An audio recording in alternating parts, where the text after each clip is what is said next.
Welcome to Next Level Play Therapy, a weekly podcast dedicated to supporting the next generation of child and adolescent therapists to provide exceptional play therapy services. We'll explore all things play therapy to elevate your work with children and adolescents using the therapeutic powers of play. I'll discuss practical tips and ideas so you can provide a transformative experience for your young clients and make a real difference in their lives.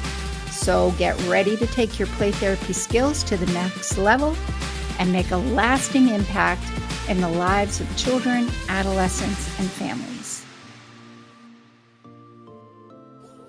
Hey there. So today I want to talk about some tips for writing play therapy progress notes. If you're a play therapist, then you have probably struggled to write your progress notes so it doesn't sound like you're just playing for an entire hour. And writing them in a way that makes sense, knowing what to put in the progress notes, how to write that in your progress notes. Progress notes can be really frustrating for mental health professionals. I think a lot of times most play therapy professionals or mental health professionals in general don't get a lot of training on how to write a cohesive progress note that's going to meet a lot of expectations. I think there's not been a lot of good training about that in the mental health field in general. I think most of that is because writing progress notes and going to trainings about progress notes is probably not the number one topic on our list of trainings that we want to attend. I don't know about you, but that's probably been my reason for avoiding them over like the last 30 years. And what I have found, though, when I go to them, they're usually really, really helpful. And I get a lot of really good ideas. So one of the things that I hear over and over is that people struggle with play therapy progress notes, writing progress notes in general, not knowing what to write, being fearful that somehow the documentation gods are going to come along and they're going to be found lacking, and then bad things are going to happen because your progress notes don't meet expectations. And to be honest, some of that is true. That probably does happen in some cases, depending on the agency that you work for and the type of insurance or third-party payment that you're billing for. So it is a possibility that those bad things can happen. So learning how to write good progress notes, I think, is a really important skill. And because I've heard so many horror stories, and to be honest, I just heard some really bad advice yesterday. And I'm thinking, really? And so I thought, you know what? It's not the most popular topic, and I'm going to talk about it because I think it's a necessary topic. And I think it's a topic where people get overwhelmed and frustrated because they don't know what to write. So I'm going to talk about that today. I'm going to give you some tips. Also, if you are interested in taking a deeper dive in writing your play therapy progress notes, then you'll want to hang around to the end because I'm going to talk to you about my new course that I have out. It's an online self-paced course you can take in your time zone when it's convenient for you. So you'll want to hang out till the end, and I'll tell you about that course that can help you really, really walk through the process of learning how to write really good play therapy progress notes. So if you're watching live, I would love to see who's here. Pop your name in the comments, where you're from, what population do you work with? Are you using play therapy? What play therapy model are you using? Because your play therapy progress notes are going to align with your theoretical model. And that theoretical model, if you use that language, and I'm going to talk a little bit more about that, if you use that play therapy language from your model, that's what's going to help your progress notes sound more professional and make it look like you're not just playing for an hour with your clients, that there's something actually therapeutic going on. So go ahead and pop your name in the comments. I would love to see who's here. Do you have questions about progress notes? I can answer some questions here on this live stream. It's kind of a public format. So what I do ask people is, don't share specific client information or client situations because it is a public format. We can talk about some more general questions, and I am happy to do that.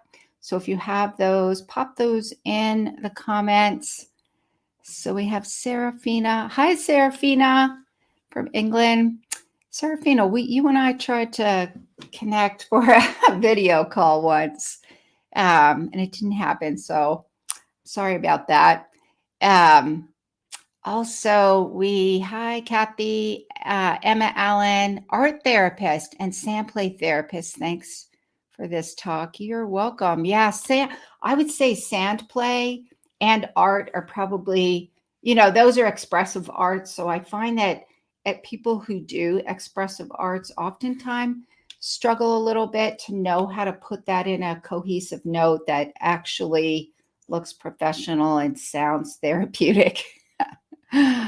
Yes, yeah. Well, welcome, Serafina. Welcome, Emma. So first thing that I want to talk about is using a framework.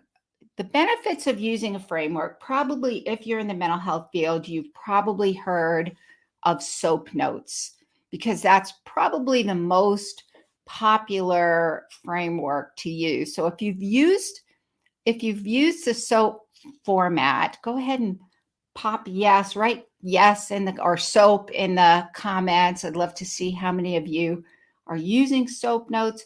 If you're watching on the replay or you're watching or listening on the podcast, go ahead and comment. I'd love to hear from you. Also, what are your questions? If you're using a SOAP note, pop that in the comments. Some of the lesser known formats are the DAP format and the BURP format. And all three are formats that I've used. Yes, on a daily basis. Serafina says, yes, I use them on a daily basis. Yes. And I actually used the SOAP note format for decades, really. I really like the DAP format. So DAP is data assessment and plan. BURP is behavior intervention response and plan. And SOAP stands for subjective, objective assessment and plan. So all three formats basically capture the same data. They just organize it differently. The BURP format is probably the most different from the SOAP and the DAP because there's not, if you'll notice the letter is missing an A in the acronym, A standing for assessment in your notes. So BURP has behavior. So what behaviors were observed, what statements were made. Intervention is basically what type of intervention you provided. And this is going to be your play therapy theoretical model. The response is your client's response to the intervention. And so this section is probably most closely related to the assessment. I think depending on what type of agency setting, or if you're in private practice or if you work in an agency, depending on if you're billing for insurance or how you're billing, if you're getting a third-party payment through a government agency or an insurance company. So a third-party payment is anything other, somebody else paying besides the client, full payment. So oftentimes with insurance, the client will pay a portion and the insurance company will pay a portion. So some variety of that. If you're using a third-party payment process to pay for the sessions, then some of those, depending on what type of agency, you may find one of those formats is better than another.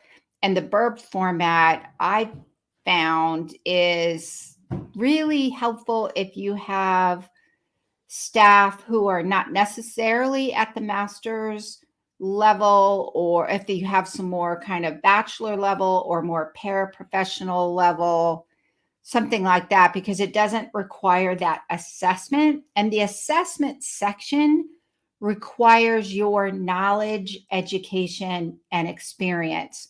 So if you have a master's degree and you've gone through the licensing process, or you're in the licensing process, depending, like here in the United States, the way we structure independent practice is each state has a licensing board, and that licensing board has specific criteria that you have to accomplish in order to be licensed. Outside of the US, it's my understanding there's a different process in place, like in the UK and in Canada and in Australia. You guys have a different kind of, I'll call credentialing process, where you still have to meet criteria for obtaining that specific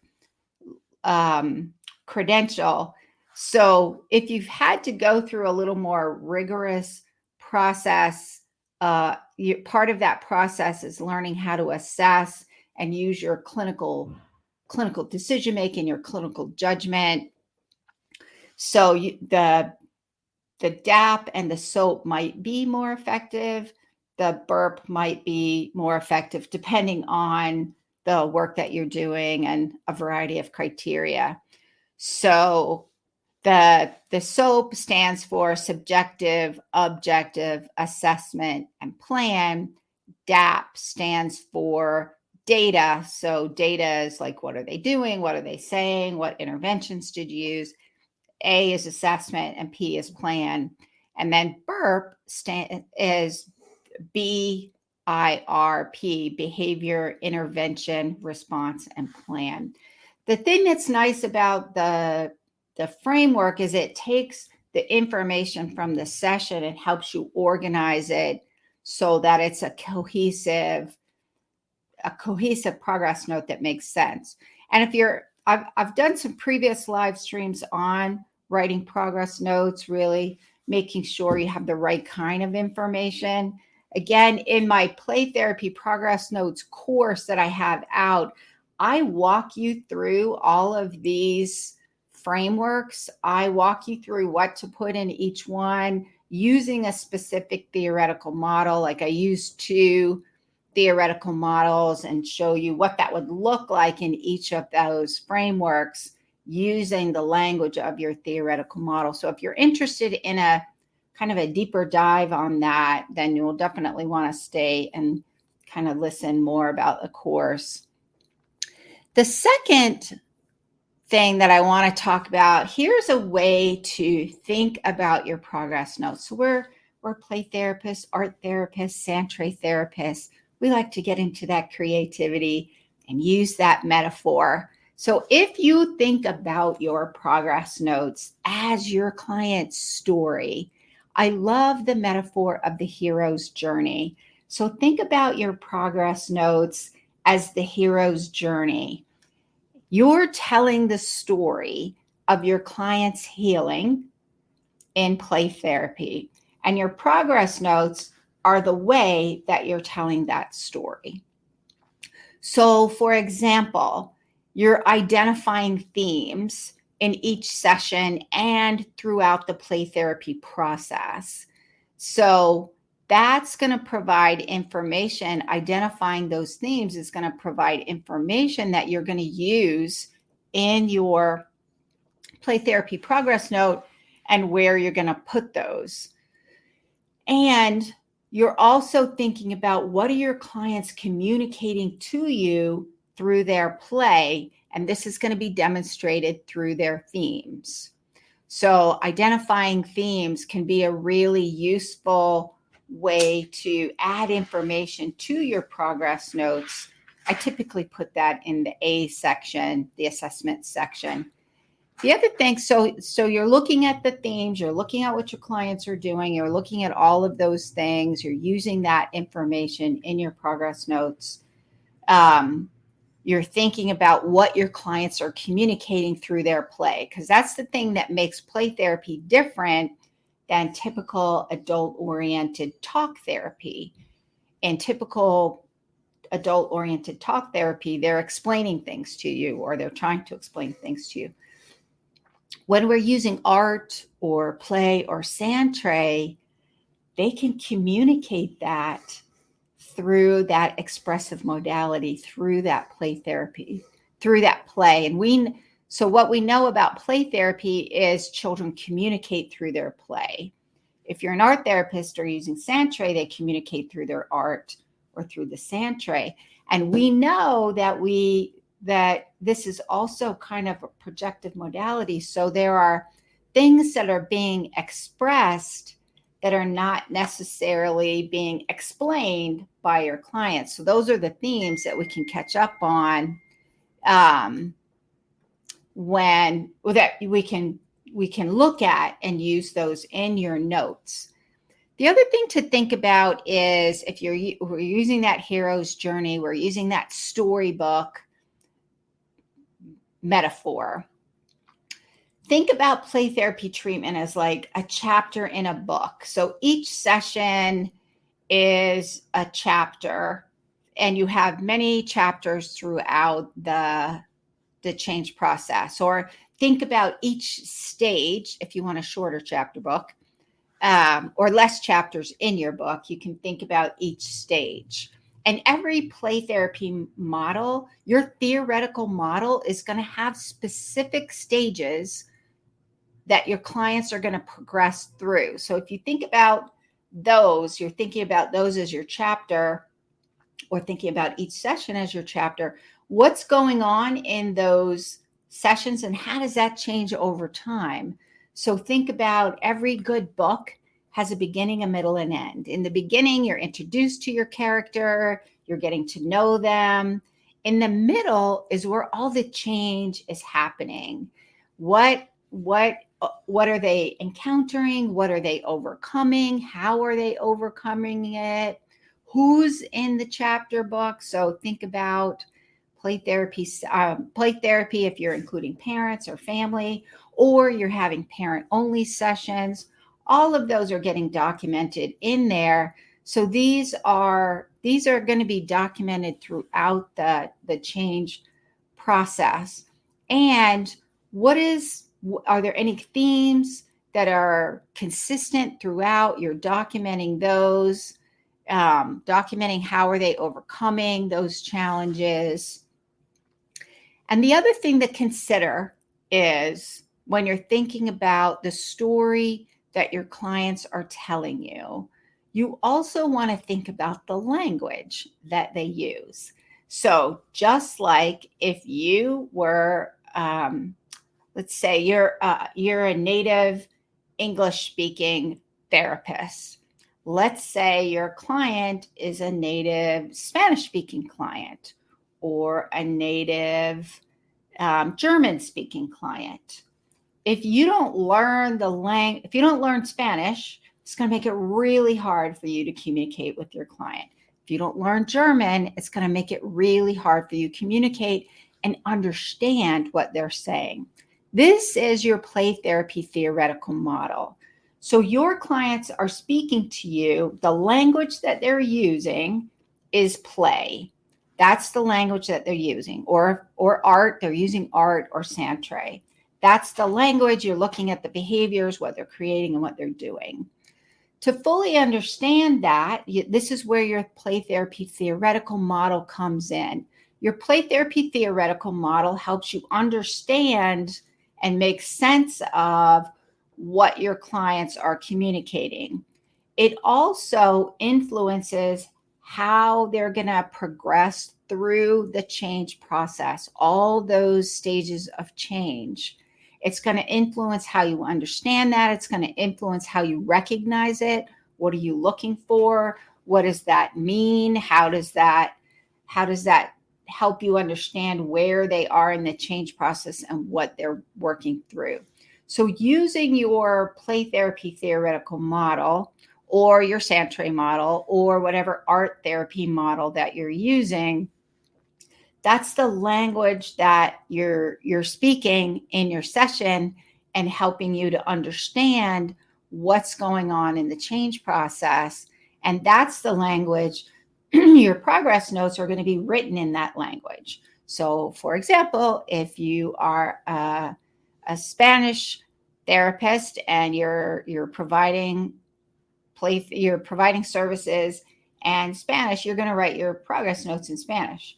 Or if you're German and you're providing services in German, then your progress notes are probably going to be in German.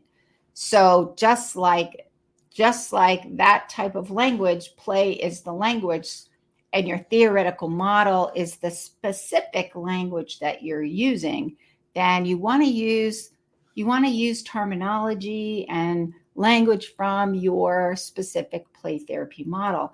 That's what helps it sound more professional, give it a little more therapeutic grounding to it.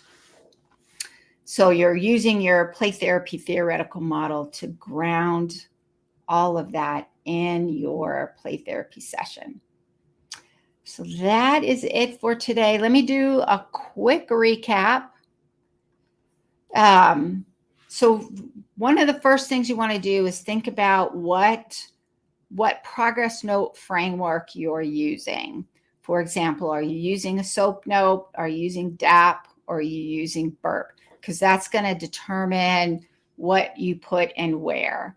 And you don't have to write, you just have to write enough information to get a sense of the session. You don't have to write tons and tons and tons, but you don't want to write too little either. Because if you write too little, then we're not going to understand your client's hero's journey. And that's the thing. But you don't have to go into great detail. And you're going to organize that information in the whatever framework that you're using. And then you want to think about what's the story your clients are telling and in what language are they telling it. You want to think about progress notes as the story of their healing. Each session is like a chapter book, and you're identifying the themes in each session to provide an understanding of what's going on and what they're working through in each session, as well as that's going to help show you where they are in the change process. Your play therapy theoretical model is the language that you're using to write the story. The story for the progress notes and help you understand what's going on in the play therapy session so that you can make sense of that. So, for example, are you speaking child-centered play therapy language? Or are you speaking Adlerian play therapy language? Or a specific approach using prescriptive play therapy? So just like if you were reading a book in Spanish or English, your play therapy progress notes are written in the language of your play therapy theoretical model. So I hope that information has been useful for you. If you found this information helpful, please feel free to share it across your social media platforms. Feel free to leave a comment. If you're interested in learning more about writing play therapy progress notes, if you want to kind of take a deeper dive in that and get some more strategies, then I have a new course out. It's called Getting Grounded in Play Therapy Progress Notes.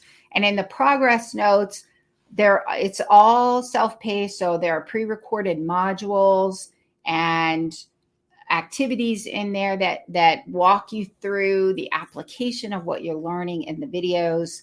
So in this, I walk you step by step. What do you look for in your play therapy session? So we look at themes. There's a document in there about themes to help you recognize themes. And how do you use that information?